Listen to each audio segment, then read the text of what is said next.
What up, artists? My name is Dwayne Jones. I'm the creative director and founder of a lifestyle brand called Art Pays Me. This is the Art Pays Me podcast, and I'm passionate about finding ways that people like you and me can make a living for ourselves off of our creativity. And, maybe we can make the world a better place at the same time. Let's get into it. Welcome to Art Pays Me. Today we have A Harmony. What's up? Welcome. Hey, thank you. So, I know you as a FemC from Landmine Hip Hop, and That is taking it way back. way back, way back. So I knew Maul and Prophecy, and those guys are rappers that I knew from Bermuda, and they told me they were adding this girl to the clique, and she's dope. So ever since I've been kind of following and then over the years, I don't really talk to those guys that much anymore. But you're on my Twitter feed, and you're just always popping up with the fire tweets. And you know what? And then and then as the years went on too, like you've actually gone on to become like a legit social commentator on recognized platforms. You're not just one of these Twitter people. Like you actually are in the media and writing stuff and commenting on stuff for people who actually with the real audience. So Yeah. yeah. So what is it that you actually do? So I am a writer, and then through the writing, people just keep contacting me to comment on things. So yeah, writer, and I still credit myself as an MC. The last time I put out music was in 2015, so it's been a while, but it's one of those things that I don't think you can ever truly put away. So yeah, that's what I'm doing right now. I am a hip hop contributor at Exclaim magazine, which is a national music magazine here in Canada. And then every once in a while, on a semi-regular basis, I appear on the Q This music panel on CBCQ, which is like an arts entertainment radio show hosted by Tom Power on CBC. So yeah, that is my current iteration. Okay. I actually listened to um, the episode where you kind of talked about battle rap culture, and I might want to dig into that a little later. It was interesting. Yeah, Um, that but was I my first. That was my first Q this panel, actually. The oh first one was I it? ever did. Ah, Yeah. okay, okay. I gotta say, dude was wilding when he said people want to see Drake hop in the ring. I don't want to see that. Sorry, I don't. I have very passionate opinions on Drake that sometimes get me in trouble. So. Yeah, you got to root for the home team, right? So it's like, oh, you can't just be Canadian. But yeah, I thought he was wilding with that one. So you interview musicians, correct? Or you just I write about them? I do. I do. I interview musicians as well. And I kind of, so, me transitioning from emceeing myself to kind of writing about other artists was actually a pretty natural transition for me. I always liked to write. And as a kid, like I always was like this multifaceted person who would write songs, but would also write like short stories. And I would write kind of news articles for fake magazines that I made up and things like that. So it actually was a pretty natural transition. And then I remember, so before I actually started, rapping and performing myself, I was one of like those early bloggers back in the MySpace era, Wow. who wrote about music. And it was partly because I was just too shy. Like I always loved to sing and to, write my own songs, but I was always too shy to perform them. So my way of keeping close to music or keeping close to the scene was to write about other artists. And then that was actually how I, it's been so long since I met those people in landmines that I can't remember quite how I met them, but I feel like it was through my MySpace blogging days. And through that, they kind of encouraged me to start performing and rapping and things like that. So it was actually something that I always oscillated between the writing and the performing and kind of doing the artist side of music.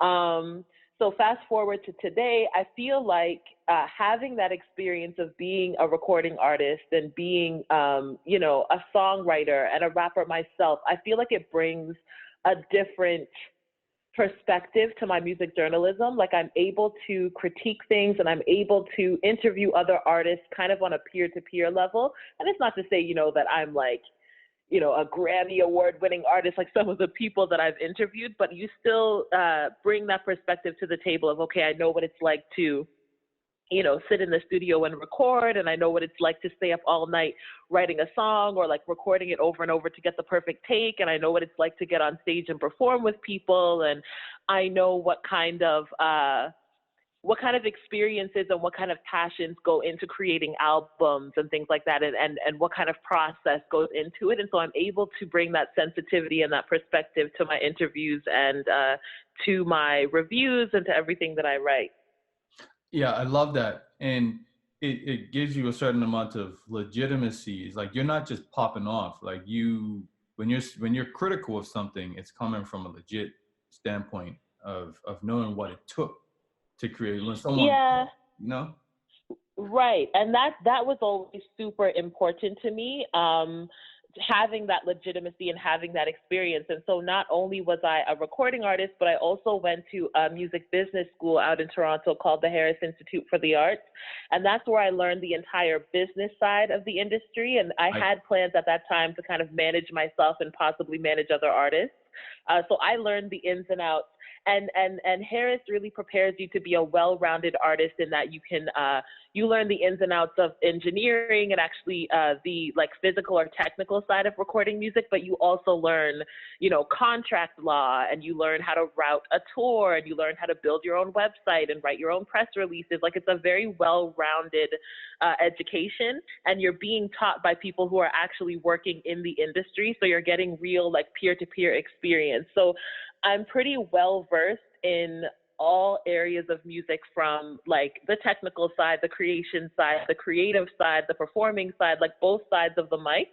And I think that brings, like I said, really good perspective to my journalism. And like you said, adds legitimacy, which was really important to me. I never wanted to be one of those people who's just, talking at the side of their face.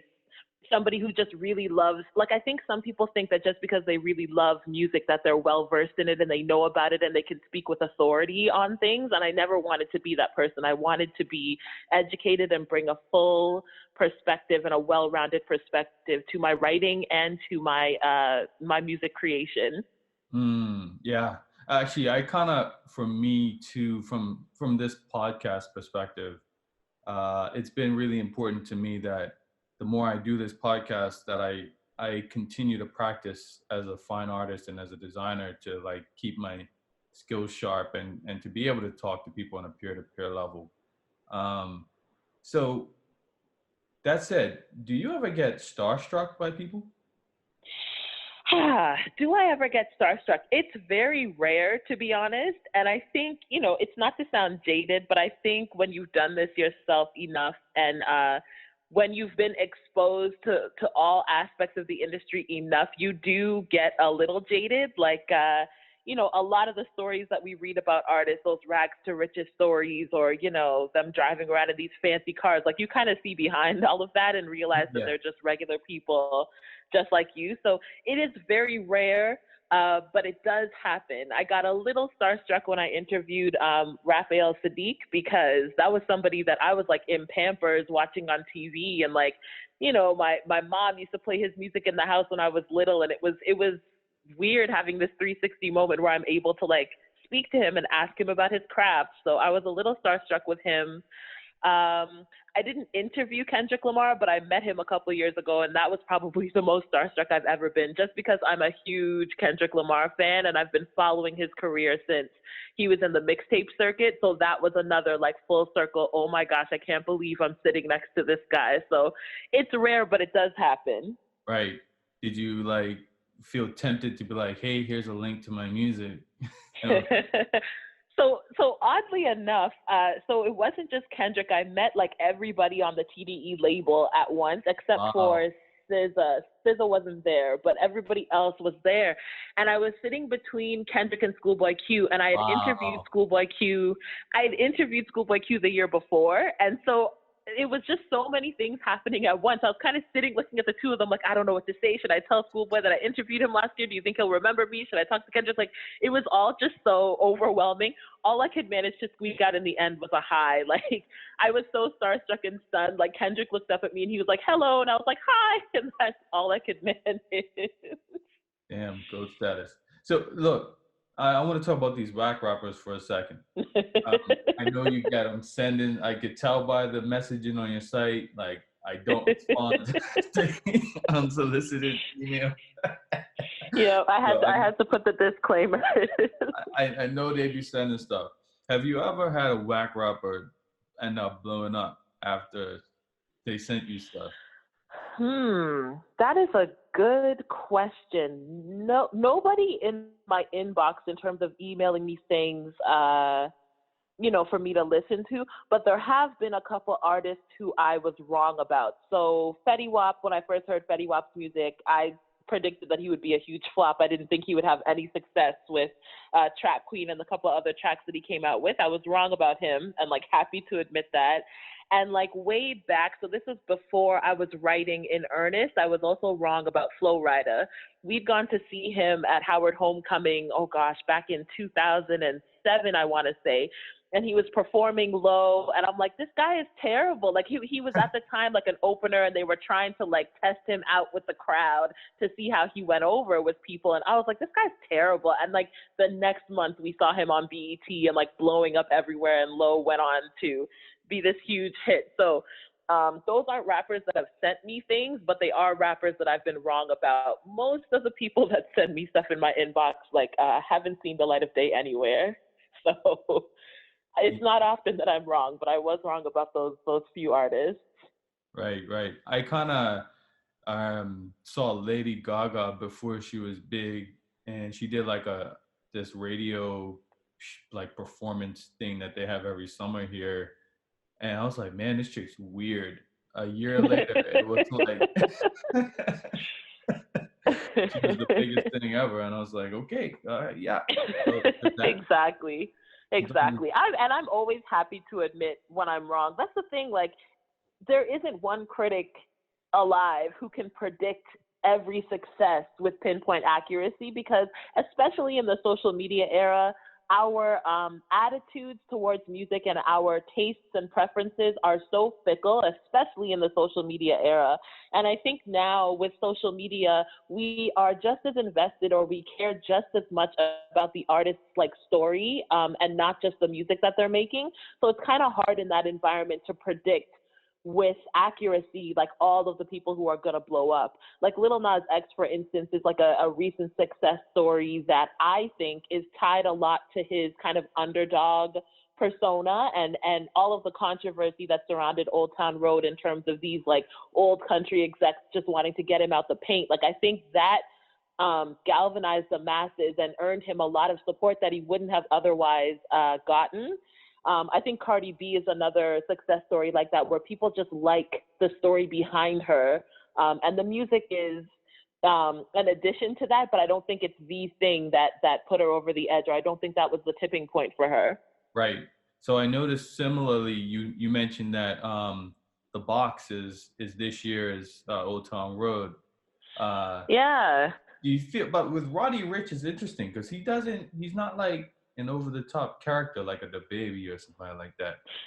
Yeah, and I like that about him. And I'm hoping, so, I think people put a lot of stock into the importance of social media and like, you have to be popping on social media in order to get your career off the ground. But I think people forget that in the grand scheme of like music history, social media is a very small blip. We've only really been using it in earnest for about the past 10 years. So I think it's naive to say that it's not influential at all. But what I like about Roddy Ricch is we're kind of seeing a return to just put your head down and make the music. And you can use social media as like a supplementary tool, but you don't have to be out there with all of the gimmicks and all of the like controversy and planting stories in the media. Like you can just make music that people want to listen to, and that can be enough. So I'm hoping that he continues to upset people on the charts and continues to chart, because often what happens is one artist will be successful doing something one way or employing one method, and then a bunch of other artists will jump on that same bandwagon and try to replicate that success. And if that means that artists will be pulling back from their social media antics and pull back from like always being out there and fighting for attention, and everybody just gets back into the studio and focuses on making music that people want to listen to, then that's a trend that I can get behind. So I hope he continues to upset people in the next couple of weeks. Yeah, yeah. I was loving the all the ire that occurred with Old Town Road and Bieber begging for streams in this Roddy Ricch era. Um, so you're based in Toronto, correct? Yes. Okay, cool. Yep. And where'd you grow up? Born and raised in Toronto. I lived in London, Ontario for about, I want to say 6 or 7 years. And then, but I was born in Toronto. We moved to London when I was very young. And then we moved back to Toronto when I was 11. So I spent some time in London, but most of my life has been here in Toronto. Okay, cool. So, um, man, I love Toronto. It's one of my favorite cities. You know what though? I had a chance to move. Well, no, I step it back. I was planning to move to Toronto after graduating, and I went on some job interviews. I had like lined up a bunch of like information interviews at agencies, and then one of the creative directors told me, you're gonna have a hard time as a black guy in this industry." And Hmm. part of me was like, I appreciate the real talk. Thank you for keeping 100 with me. The other part of me was like, this sucks, yo. Um, Yeah. because I'm like, I'm looking at Toronto, I'm like, I'm seeing all these brown people, I'm seeing all these black people, I'm seeing all these other races and cultures. This would be a place that would embrace me. And Yeah. for a white guy to tell me that in a city like that, I was like, man, geez. I got similar advice. I remember when I applied to go to Harris, the Harris Institute, part of the application process is you have to sit with the director of your program. They have two programs, and one is like audio engineering, the other one is arts management, which is a business course. And you have to sit with the director of your program and do like an entrance interview. And what they're trying to do there is just weed out the people who have stars in their eyes and like think that it's going to be an easy time and you're going to get to meet celebrities and like make $1 million. They're trying to weed those people out and select the people who are really serious about learning about the industry and breaking into the industry. So the director of the program, he sat me down, he asked me what I wanted to get out of the program and what I wanted to do after I graduated. And I told him I wanted to be an A&R. And he shut me down. He was like, I'll tell you right now, there's only 4 A&Rs in this country. None of them are black. None of them are women. You're not going to be the first one. Like he told me straight. And and like you said, I appreciated the real talk. I've never been one of those people to shy away from, frank bluntness. I am also very frank and very blunt. And I appreciate when people can just, be honest with me. So I appreciated that. And it didn't deter me from, pursuing a career in the music industry, but it was some good perspective.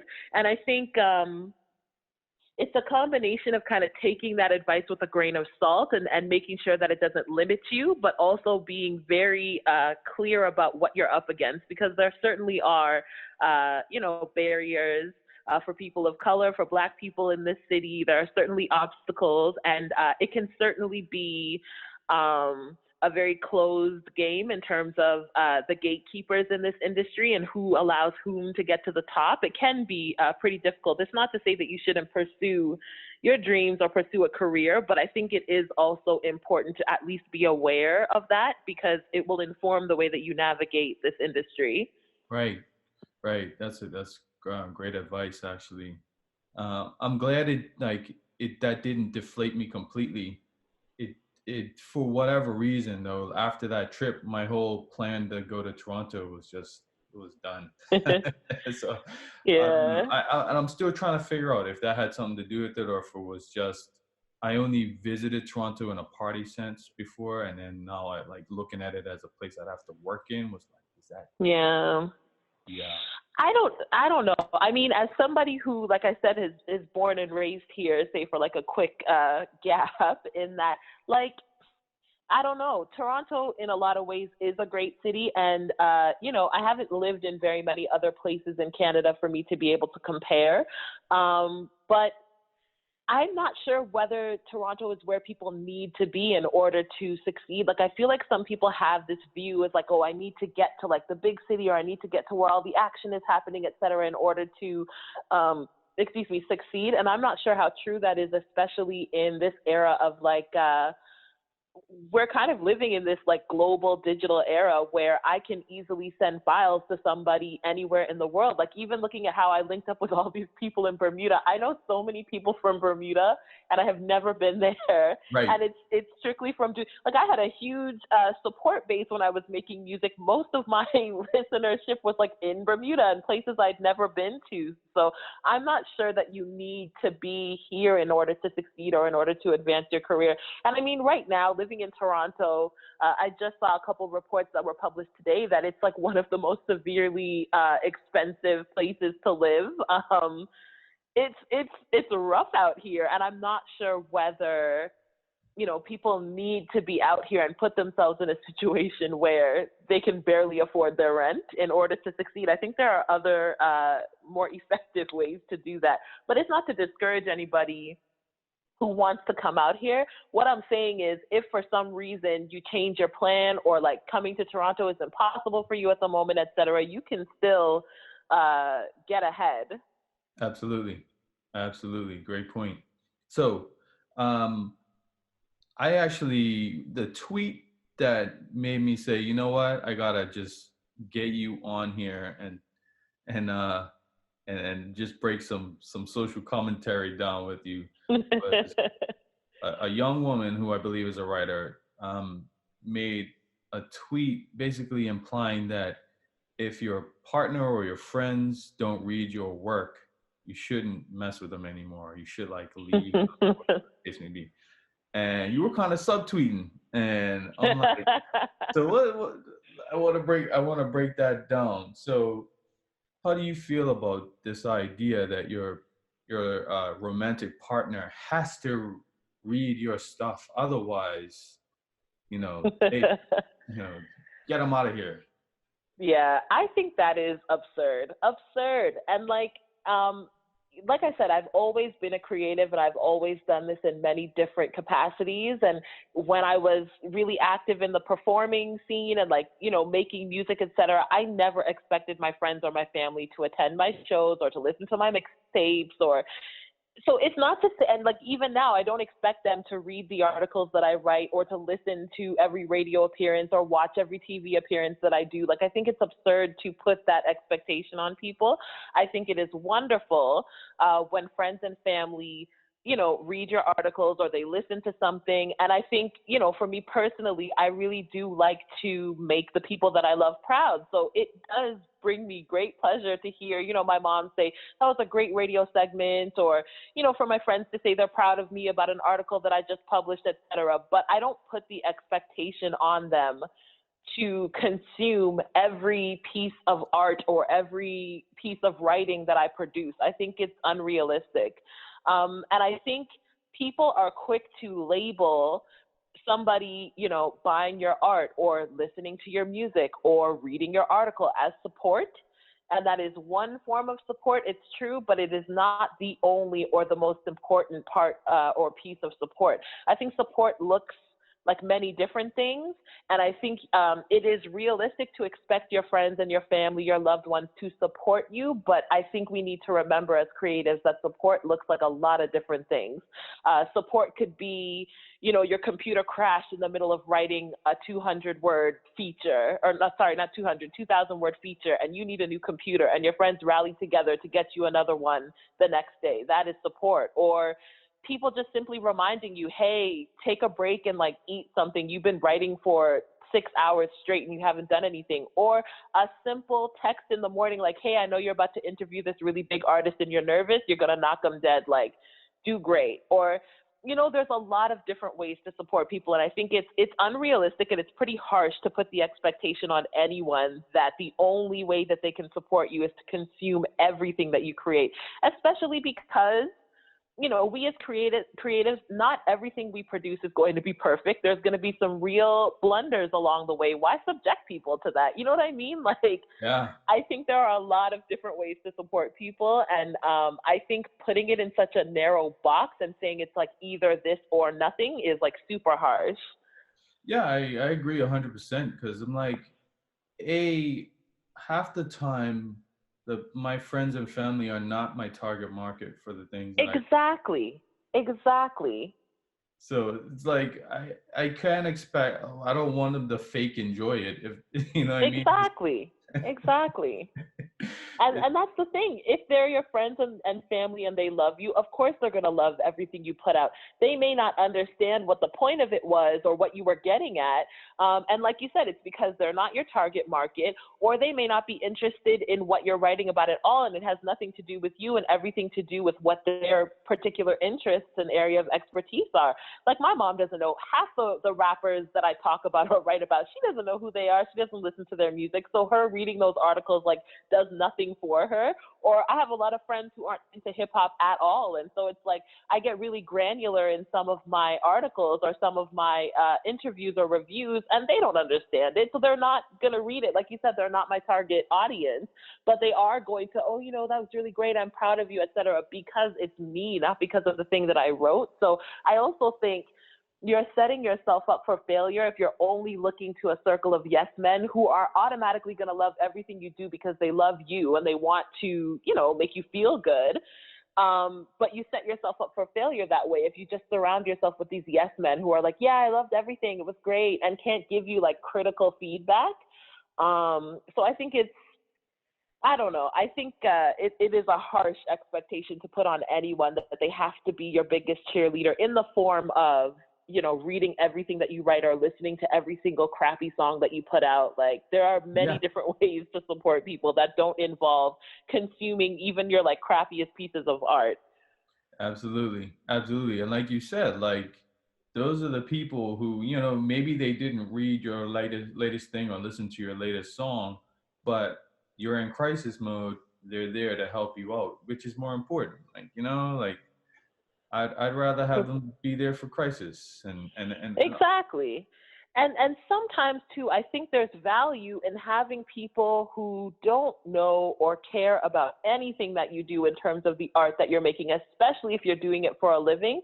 You want people that you can come to just decompress at the end of the day and talk about something that has nothing to do with what it is you're working on. Like you kind of need a break. And I think friends and family serve an important purpose there as well, is like, I think about my friends and what they do for a living. Half of them, I couldn't tell you exactly what it is they do. I have a vague idea, but in terms of the minutia, like I don't know what they do. But it's mm, kind of nice to be able to come home from work at the end of the day and be like, let's talk about something where we actually have common ground and like something that we both have interest in, or let's just take a step away from work for a while and just be friends, just like laugh with each other. And it doesn't have to be about your work at all. And that too is a form of support, like people who can just, you know, uh, keep you balanced and keep you in good spirits when you are going through those mini crises. And it's like, oh my gosh, like I've written every word that I think I can write. Like, I don't know where to go from here. I'm really stuck. It's nice to have somebody to just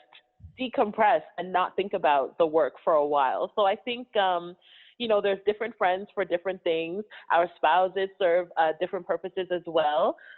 If it's feedback on your art that you're really looking for, go to your editors or go to the people who actually read your stuff in earnest, or what, like look for that validation or that critique elsewhere. But I don't think your friends have to be that person. It's nice if they are, and it's nice if you can, share that in common and they can give you honest feedback. And I certainly do have like writer friends who can give me that critical feedback, and that's important and I appreciate it. But I don't think that's the only purpose that my friends and family serve in my life. yeah, yeah, exactly. So people don't be that person that Exactly. I like think I think you you do yourself a disservice if that is the condition that you put on all of your friendships. So then what you're saying is like, I'm never going to talk to this person, or I'm never going to form a relationship with anybody if they don't support this part of my work. You're alienating yourself. Like, that's a great way to set yourself up for either friendships that aren't very sincere or genuine, or to just set yourself up to be alone. Like, that's such a harsh condition to put on a friendship. Yeah, you're throwing away a lot of potential important people. There are lots of people who support my work in terms of buying or, you know, whatever you want to call it, or retweets or whatever the case may be. But, you know, they're not going to be there when my house floods or something. So, Right. you know, like, let's cut our friends some slack. Right. And I think it's a comfort to know that, if this all, knock on wood, collapses tomorrow and I never write another article and I never do another TV appearance and like I never record another song, my friends will still be my friends. My family will still be my family. They were all there for me before I started pursuing this as a career, and they will be there long after. It's kind of nice to know that I'm not defined by a very important part of myself, but it is just one aspect of myself. My art is not my entire life. And I think that's another thing. A lot of creators kind of fall down that rabbit hole. Like, creating art or, writing any type of art is a very personal endeavor. It is a part of you, but I think some people wrap their identity too tightly in that. And it's like, what happens if tomorrow, God forbid, you're unable to create art anymore? You're unable to do this thing that you've defined yourself by. Like, what do you have after that? So Hmm. I think it's nice to have people who don't define you by that and don't judge you by that. If I were to stop writing tomorrow, never write another thing, my friends would still be my friends, my family would still be my family, they would still love and support me in whatever I do. And I think that's super valuable and important. If you build an entire circle of friends and a support system around this one aspect of your life, then what happens when you lose it? If all of your friends only flock to you because they like your writing, if you never write another thing, do you lose all of your friends too, So I think Mhm. it's important to define yourself by something intrinsic rather than these external things like art. I think, like I said, people wrap their identity way too tightly in this aspect. And it is a very personal endeavor, and I get how it feels like this is a part of me. And it is, but it is just a part of you. It is not who you are. And I think that can help some people in their relationships to remember that this is not who you are. This is not all that you're worth. Right. So there was another thing I wanted to get your perspective on. I'm kind of torn in how I feel about this. So I don't know if have you heard about Tyler Perry sort of bragging about not having a writer's room? Yes. How do you feel about this?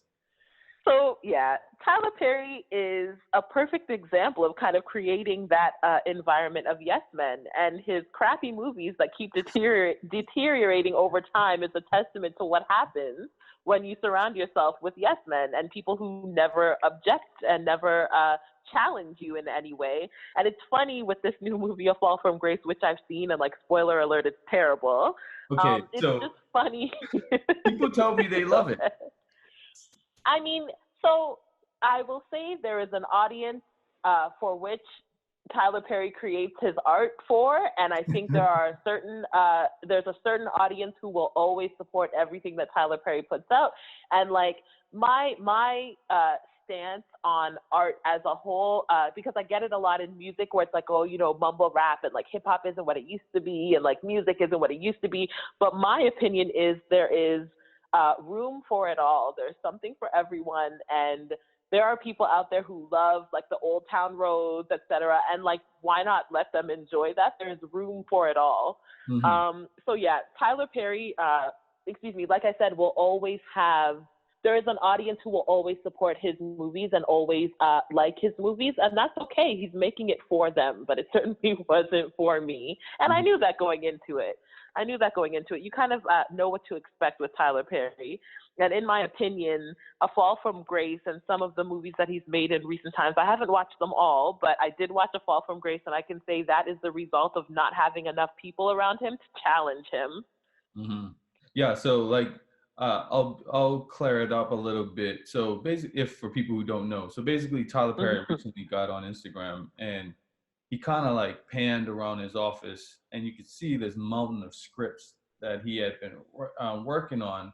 And basically, he said that like he writes everything himself, and a lot of black writers got upset because they were like, well, you know, you could be hiring other black writers to jump on your films and to help out. And on top of that, you know, like the stuff that A Harmony's mentioning is that his some of his writing, there have been some plot holes in some of the films that people are like, well, that could be resolved if you have enough money, you have enough success that you could hire the best of the best in terms of writing. And if you insisted on helping black creatives, you could do that if that's what you wanted to do.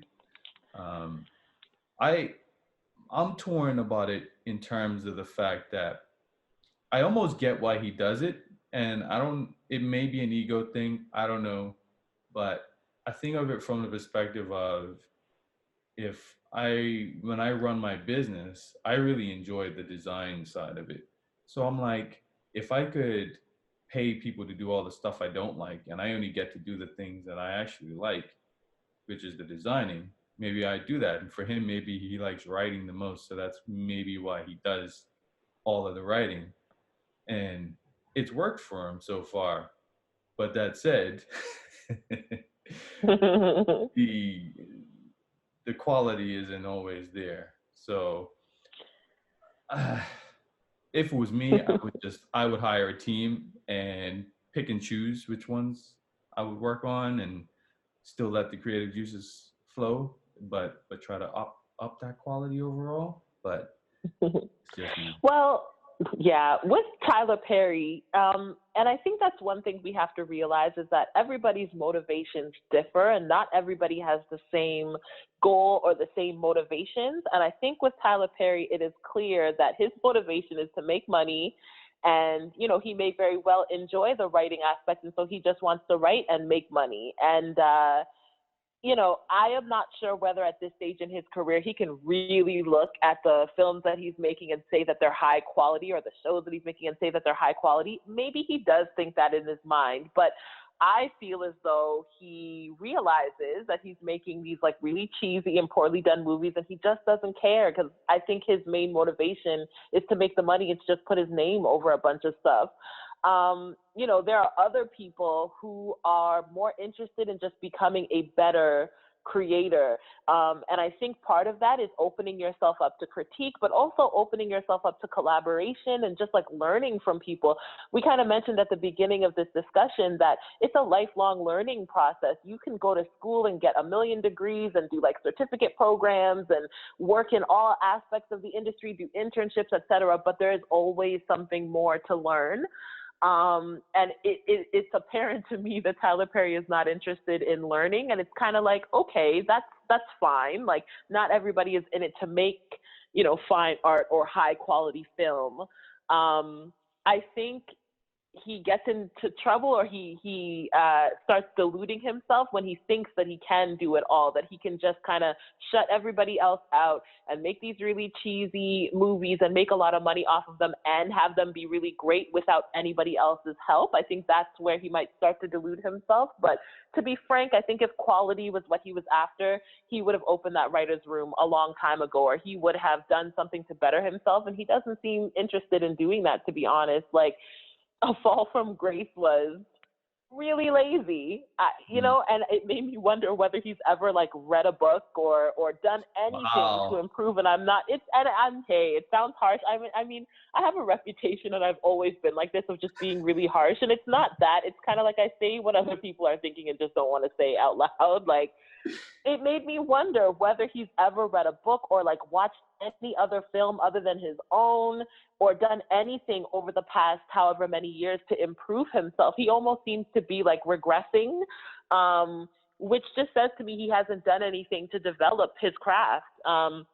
And again, he might not be interested in doing that, because every time he puts out a movie, people watch and he makes money, and that could be all he's interested in.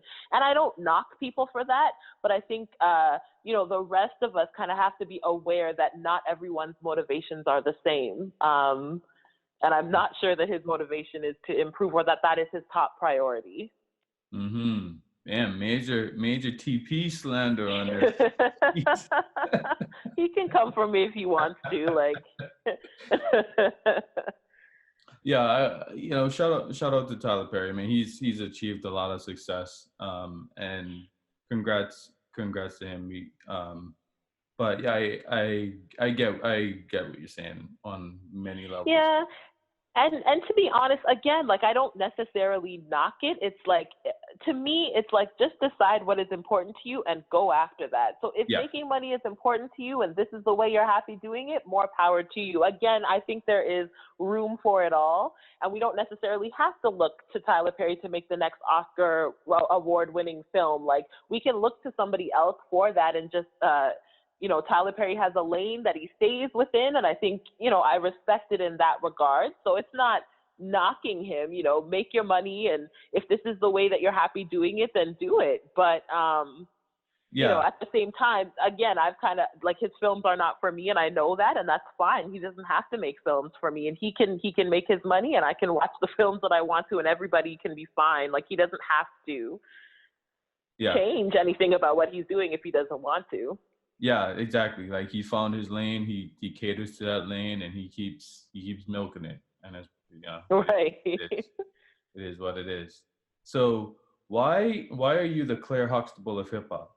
That's interesting. So the Claire Huxtable of hip hop was a moniker that I came up with a long time ago. And to be honest, the views that motivated me to dub myself the Claire Huxtable of hip hop have kind of changed over time. And now it's kind of like a way I poke fun of myself. But when I was first coming up as an MC, that was a nickname that I gave myself because I was supposed to be like the antithesis to like the Nicki Minaj's of the world. And like it was rooted in respectability politics that I don't subscribe to anymore. But I still love Claire Huxtable as a character on the Cosby Show. And my thing was always, if Claire could rap, she would sound like me kind of thing, which is still semi-true. But I admit it was rooted in respectability politics that I don't subscribe to anymore. But I still love Claire and I still think it's cute. And I paid a lot of money for that logo, so I'm not changing it anytime soon.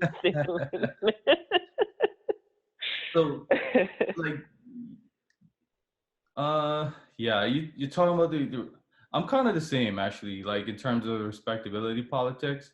I mean, I grew up in a very conservative culture where that is like kind of over your head a lot. And Mm-hmm. I'm now at the point where I just don't subscribe to most of that anymore. Yep. I feel like it does more to hold people down than it does to free us. I Um, agree. yeah, and I saw you did a piece on like the hot girl summer movement recently, and the Megan Mm-hmm. of the world and all of that. How do you feel that, like, man, this is a bigger topic than maybe just this segment, but uh, like I'm so fascinated. So I have a torn relationship with hip hop. Hip hop, I only listen to rap. I don't really listen to anything else. Yeah. To be honest, little bits of stuff here and there, but for the most part, I'm a hip hop fan. But as a person that is also very socially aware and very much like very interested in gender equality and fighting misogyny and fighting homophobia and challenging traditional male representation in society. Hip hop is way kind of behind the curve in that, but yet still this music is what speaks to me most. So I have this weird relationship with it. Um, how do you kind of feel about that? Yeah. So, I mean, I've always had that weird relationship with hip hop. And Ava DuVernay, although the quote escapes me exactly what it is she said, but I remember when Straight Outta Compton came out, and she said something to the effect of being a woman who loves hip hop and knowing that the people who create it and a lot of the songs that are made, that they don't love you as a Black woman is a hard Yeah, road to navigate. And that's always been, you know, my relationship with hip hop. I love this music, although the music didn't always love me back. And going back to the Claire Huxtable of hip hop, like that is certainly part of the reason why I dubbed myself that, because at that age I knew that if I wanted to navigate within the world of hip hop, I kind of had to fit the box that men wanted to see me in. And men like can't stand the Nicki Minaj's and the Megan Thee Stallions of the world, because these are women who are owning their sexuality and they have a lot of agency and they're exercising it, and not necessarily centering men in their narratives, which is what I talked about in that Hot Girl Summer piece. And men, that makes them uncomfortable, because hip hop has certainly been an incubator for a lot of misogynistic, male-centered views that that are sometimes harmful toward women. So for me, the Claire Huxtable was like, hey man, I know that you're resistant to women kind of entering your arena unless they fit a specific box, unless they conduct themselves in a certain way. So let me be that person, so you let me in the gate. And I mean, we see it all the time. I kind of entered the world of hip hop within like an all male crew, and I was like the first lady of their collective kind of thing, which is what we often see with women. It's like, unless there's a man kind of ushering you in, you're shut out and you're ostracized and you're picked on, and you kind of need that male approval. I'm happy to see that hip hop is kind of shifting out of that. And although I think they're still behind in a lot of ways, I think we are a lot, this is probably the most progressive we've ever been in hip hop, in my opinion. And that was absolutely. part of what I was dissecting. Sorry, go ahead. No, I was just saying, absolutely, I agree. Yeah, and I think that's part of what I was dissecting in that Hot Girl Summer essay, is like, finally we have an artist, a bevy of artists, not just one, like a bunch of women who are succeeding, who are having fun, and who are owning their narratives.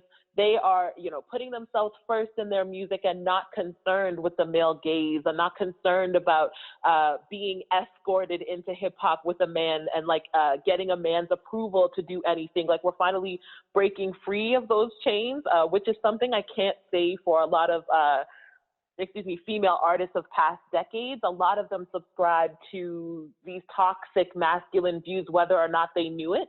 And I think for a long time, women were supposed to be satisfied with just having a woman's presence in the industry. It didn't matter what she was saying. It didn't matter if a guy was writing her rhymes and she was just regurgitating them. Like, we were just supposed to be happy to be there.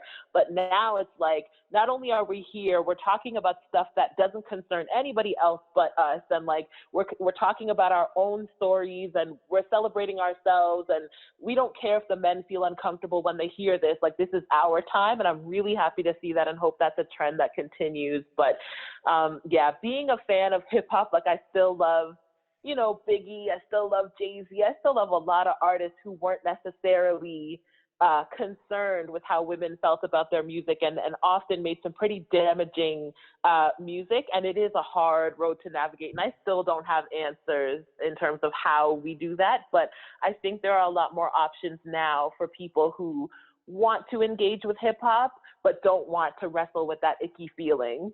Right, right.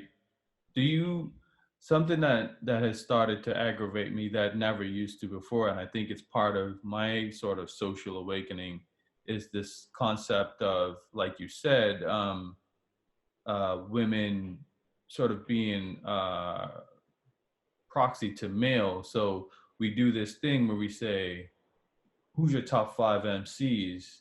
And then we say, who's your top five female MCs? You know, Yep. like, Yep. why can't we just talk about top five MCs and it doesn't matter what gender they are? Exactly. Exactly. I had written an essay about that probably a year or going on 2 years ago, where I talked about women in hip hop, and the next phase in terms of incorporating or you know, making hip hop more equitable for women is allowing them into the fore in their full selves. And so I talked a lot about some of the differences I've noticed in terms of the way that we treat women who rap, in the ways that we critique them as well. I think there are a lot of crappy women who rap who've been elevated to a status that they probably shouldn't have just because they are women. And I illustrate the ways in which that is just as damaging as shutting them out completely. And I was saying, you know, without that fair and honest critique, without us being just as tough on our women who rap as we are with men, we won't get a Pulitzer winning woman MC the same way that we did with Kendrick. You know what I mean? We have to demand greatness from both sexes or both genders regardless.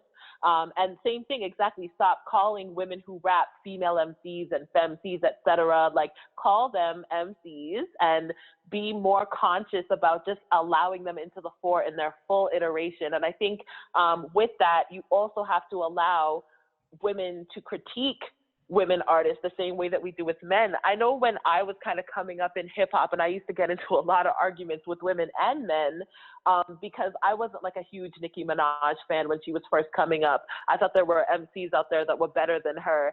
And I used to get a lot of flack for saying that I wasn't a fan because I would get a lot of like, you know, she's a woman, she's in this industry and she's doing it and you have to like her because she's making this music for you, etc. And we never put that kind of expectation on men.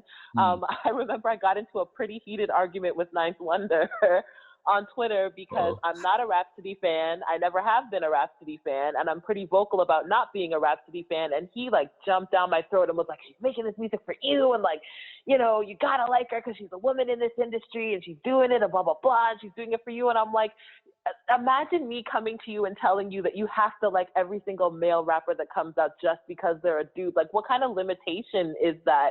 That is also an issue. And so I feel like we're at this crux in hip hop now where it's great that there are more women at the forefront. There's more women making music in this industry and that we're owning our narratives, et cetera. But I think the next step is to normalize women in hip hop so much that when I ask somebody who are your top 5 MCs, Jean Grey's name comes up, Megan Thee Stallion's name comes up, Rhapsody, if you like her, her name comes up, alongside the Kendricks, the J. Cole's, the Jay-Z's, Andre 3000, whoever your top 5 might be, and that we don't have to add that qualifier, who's your favorite female MC, or create this kind of split economy where male rappers are considered rappers, period, and then women rappers have their own little subsection in hip hop. I want to get to a point where women who rap were no longer considered like a subgenre within the larger genre of hip hop.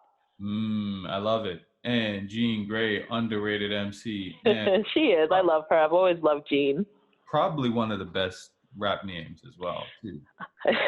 Absolutely. And just in terms of her skill, I think she's one of the best MCs I've ever heard, period. Male, female, like whatever. She's one of the best people to ever do it. And I would just like to see us get to a point.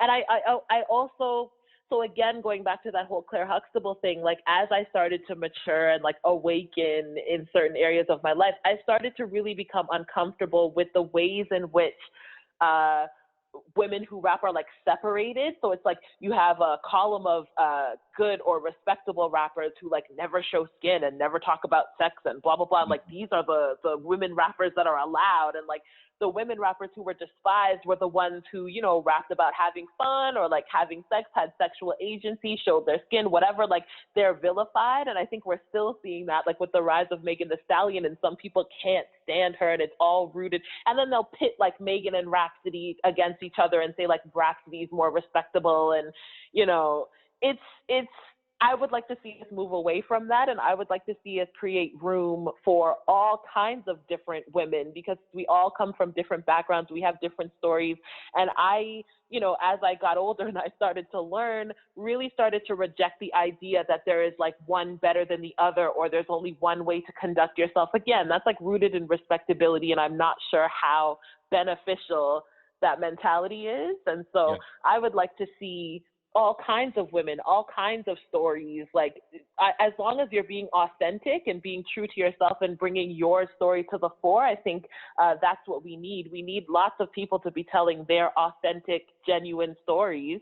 I think that's how we'll get to a place where things are more equitable. We have to make room for everyone and a lot of different narratives, and be comfortable with those narratives not always centering us.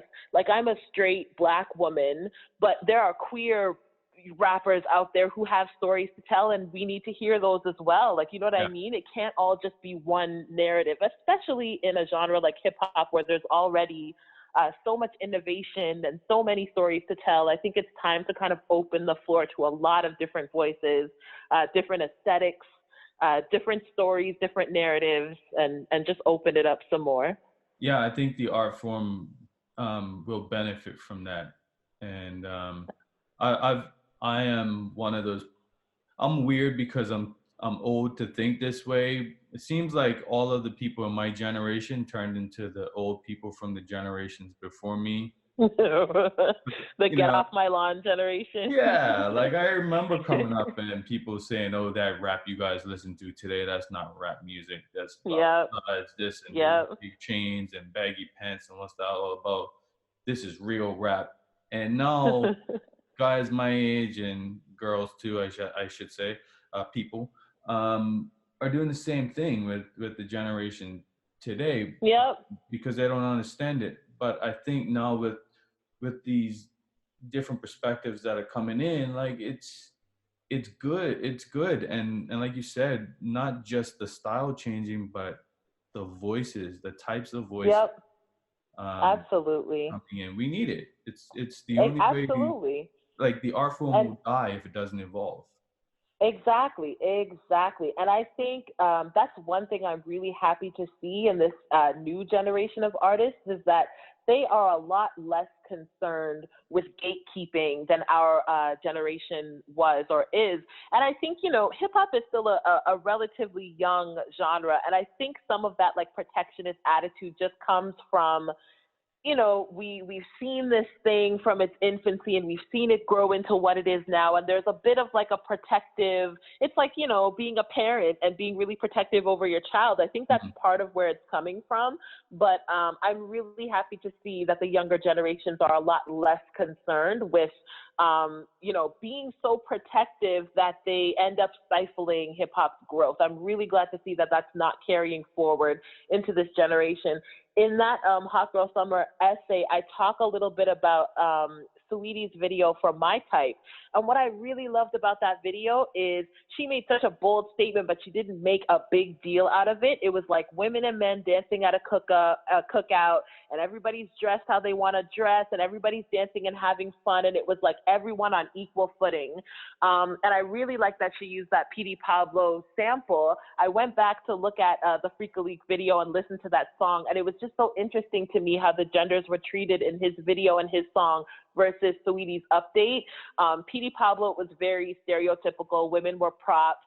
The only time you heard the woman's voice in that song was when she's asking PD, "How you like it, daddy?" Mm. Whereas Saweetie's song, like, she's talking about what she likes and she's not asking. She's telling you what she likes. And the video, if you look at it closely, is like men and women dancing. Neither one is being used as an object. They're both kind of on equal footing, having just as much fun at this event. And it was like a really free thing. And she wasn't making a big deal out of it, like, oh, you know, look what I've done. It was just kind of like, this is where we are now, and it's not that big of a deal. And I like to see that. I like to see us just normalize these things, because I think we do ourselves a disservice when we also make a big deal out of things, like make a big deal out of people's sexuality, or make a big deal out of the fact that they're women and they're rapping, or whatever the case may be. I think we do ourselves a disservice when we start to put that on a pedestal and treat it as though it's this like unique, isolated incident or experience. I think we just need to bring those into the fore and just get used to seeing them and not make it a big deal kind of thing. So Yeah. I was really happy to see that video and how she updated it. And I would like to see hip hop continue in that trend where we just invite more voices, we invite more narratives, and everything is more equitable and it's equal, but it's not, you know, look at this thing I've done, or making it such a big deal. This woman rapper just did XYZ. Like, let's just normalize it. Mm-hmm. Yeah. Yeah. I agree. It's very troubling to kind of look back at those old videos, and I'm like, damn, damn, I damn. know. And it's like, I man, know there's a lot of stuff that I cringe at, but at the same time, it's like that was the era that we were in, and at the yeah, time that was in, and that's what we did. However, I think it's important to be able to just look back at things like that was a moment in time, and yeah, that moment is over now. and this is the era that we're living in now. Like, I think it's okay to just look back at some of those things we did and some of those views we had and just accept it as a moment in time. But I think to try and carry some of those ideals into the present moment and resist all of the changes that have happened by holding on to these like antiquated ideals, I think that's where we run into trouble. So I think, I cringe at a lot of stuff. I cringe at hairstyles that I had like 15, 20 years ago, but it's kind of like that was the in thing to do at the time. I was very on brand and like in fashion at that time, but that's over. I'm not going to rock a Jerry curl in 2020, Right. So it's like accept it as a moment in time, but move forward. And that is, like you said, how you keep the genre alive and help it to continue to thrive and to grow is by letting it evolve. Right. Right. So what hip hop artists are you most excited? This is like one artist right now you're most excited about. Ooh, just one. Oh, well, if there's more than one. I know there's always more than one for me. I can never just narrow this down. So I am excited about Roddy Ricch again because I think he's going to upset a lot of people on the charts, at least for the first quarter, and I'm really looking forward to seeing him do that. I'm a huge Pop Smoke fan, and I think that he could have a big year this year. I'm just waiting to see what he does, but he's having a pretty good run so far, so hopefully he can keep it going. And then I also listen to a lot of R&B, like Moses Sumney's coming out with something this year, and I'm really excited to hear that. Thundercat's coming out with new music in April, and I'm super excited. And then I'm always a Kendrick Lamar fan. Anything that he does, I pretty much love. So those are the few. If you ask me this next week, I'm sure my answer will change completely, but those are the few that I kind of have my eye and my ear out for. Still really listening to Megan Thee Stallion a lot, too. I really love her. Okay, interesting. So what advice would you give a hip hop artist or R&B artist for that matter trying to make it? Yeah, learn the business.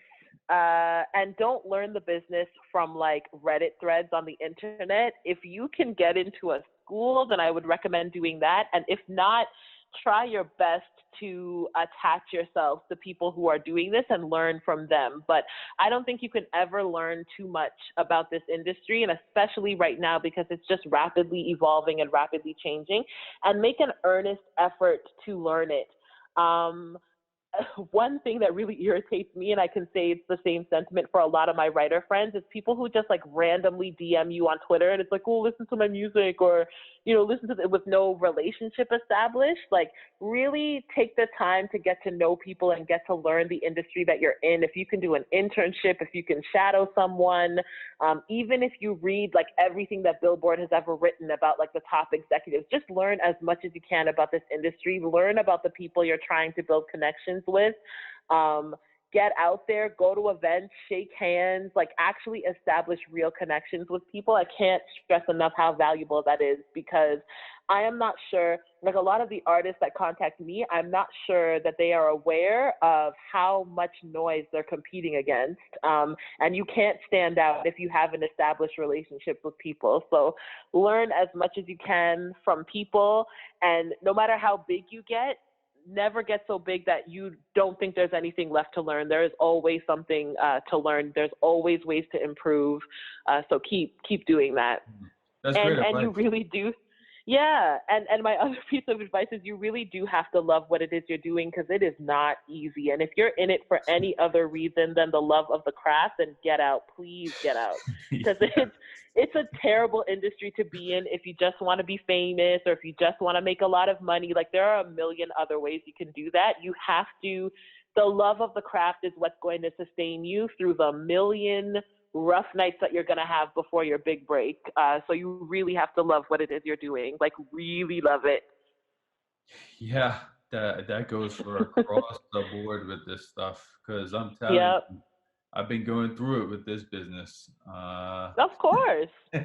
Of course. And that's the thing, like I still feel like my writing career is in its infancy, and I still feel like my career in the music industry in general has been that it's in its infancy, but I've been doing this in earnest for like 13 years now, and I have recorded music, I've performed, I've volunteered at festivals, I've interned at music publishers, I went to school for this. Like, I've done a lot of stuff, and I'm still, establishing myself. So it's, it's a cliche, but they say there's no such thing as an overnight success. And that is true. Like if you're in it just to be famous, just to get 1 million views, just to be like rich, you're in the wrong field. You really have to love what it is you're doing, because there's a lot of hard work involved and a lot of sacrifice. And the only way it's going to feel gratifying to you is if you truly love what you're doing. Yeah, I love that you're so positive about it, because I'm coming back around to being positive, but in the last month or so, I've been on I'm on year 13, year 14 of this, and it's starting to get to me a bit. And I was like, yeah, I hit a wall where I was like, this fucking thing ever gonna pop off the way I wanted to pop off? But then I'm like, for sure. The expectations I'm setting maybe are not helping. Maybe I am doing what I need to do, and I just need to keep doing it and keep. Yeah. And I think, never stop dreaming big. Always dream big, and always set those really huge, impossible goals. I'm a huge fan of setting really ridiculous goals. And people will laugh at me, but I still set really ridiculous goals. And I say never stop doing that, but also learn to celebrate the small wins. Yeah. Because I think that will also sustain you. So celebrate everything. And I have found it's true what they say about gratitude. The more grateful you are for where you are right now, the more opportunities come your way. So celebrate every article, even if it's just a 150-word review and nobody read it. Celebrate that it was published, and celebrate your first paid article, and celebrate your first interview with an artist, and just celebrate your small wins, because they do add up. The only way to get to a big win is just a culmination of a lot of small wins, kind of thing. So celebrate every moment. Don't stop setting those really big kind of pie in the sky goals, but appreciate every step toward that goal as well. Facts. I love it. So what's next for you? What's the big thing coming up? What is next for me? So I'm working on an interview right now that I can't talk about until it's published, but I'm very excited about it. Okay. What is next for me in a pie in the sky type of view is that one day I will have written Kendrick Lamar's biography. It will be as told to eHarmony. That is one of my big pie in the sky goals that will happen, and I'm inching towards that with every article that I write and every appearance that I make. So that's a pie in the sky thing. But right now I'm working on an interview. There's a release date that is toying with the publication date of that article, but sometime within this quarter it'll be out. And then, just reviewing albums. I'll be on Q again on Monday. I'm not sure when you're posting this, but I'll be on Q again soon talking about Grammy stuff. And that's what's up with me. All right. It's in the universe, folks. She's gonna write there that. You go. It's been recorded now. I have big shoes to fill, but it'll happen. I don't know when, but it will happen. Okay. So how can my people find you online? So you can find me on Twitter or Instagram at eHarmony Music. Just talking my BS like I did to get on this podcast. And then my website is justharms.com, JUSTHARMZ.com. Thank you. And I encourage y'all to check out her website, read her articles, listen to her pieces on Q, very on point perspectives. So I think you'll enjoy. Thank you. Thank you for coming on Art Pays Me. Really enjoyed it. Thank you for having me. Yeah. So all these years is the first time I actually had a conversation with you. I know. Look at that. Full circle. It only took us 13 or 14 years. Look at that. Yep. Thank you so much for listening to the Art Pays Me podcast. Thank you to Langy Beats for the theme music. If you got anything out of this show, please rate, review, and subscribe on whatever platform you're listening on. The more you do this, the more reach the podcast gets, and the more artists I can help learn to make a living at what they love. If you want to know more about what I do, hit me up at artpaysme.com or at artpaysme on Instagram, Twitter, Facebook, and Pinterest. See y'all next time.